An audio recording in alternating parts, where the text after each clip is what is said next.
Well, you add in, and we're talking about the big upsets. The first game of the playoffs, the Toronto Maple Leafs got blown out at home by Tampa Bay. The Leafs lost home ice advantage, and then they lost again. You got to be kidding me. They're down 0-2 going to Tampa. Holy cow.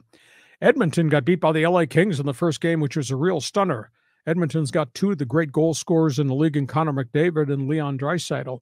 But Edmonton did bounce back in a wild second game and wound up beating the Kings. So they're coming back here for the next two at the Crypto.com Center, and the Kings are going to have home ice advantage. On top of that, Seattle Kraken, second year in the league. They won their first playoff game in Vegas. Awesome. They beat Las Vegas, which is one of the better teams in the league. That was a surprise. In fact, on opening night of the playoffs, 6 of the 8 games, the road team won. Really? Wow. In the first game of the playoffs. So we got a lot of hockey to go. Lord Stanley's Cup is the hardest trophy in pro hockey to get because you're going through 4 7-game series. But it was a bit of a stunner to see what happened in Edmonton and what happened in Toronto. But these are best of 7s. We'll see what happens as they play game 3 in every one of these series. So what's the hot game to watch tonight?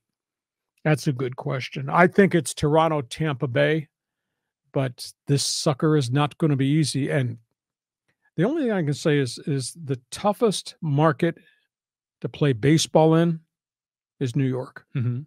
I would assume the toughest market to be a hockey player in is in Toronto. Mm. And they played so bad at home with all their goal scorers to lose to Tampa.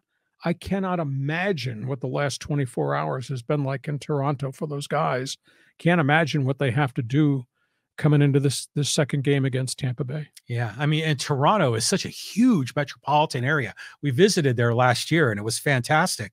But yeah, there are people from all over the world in Toronto. There are a lot of big-time sports fans. They live for hockey and that great history. But boy, just to get smoked in that game 1. Let's see if they come back tonight. On we go. Next topic on the table. Okay, well,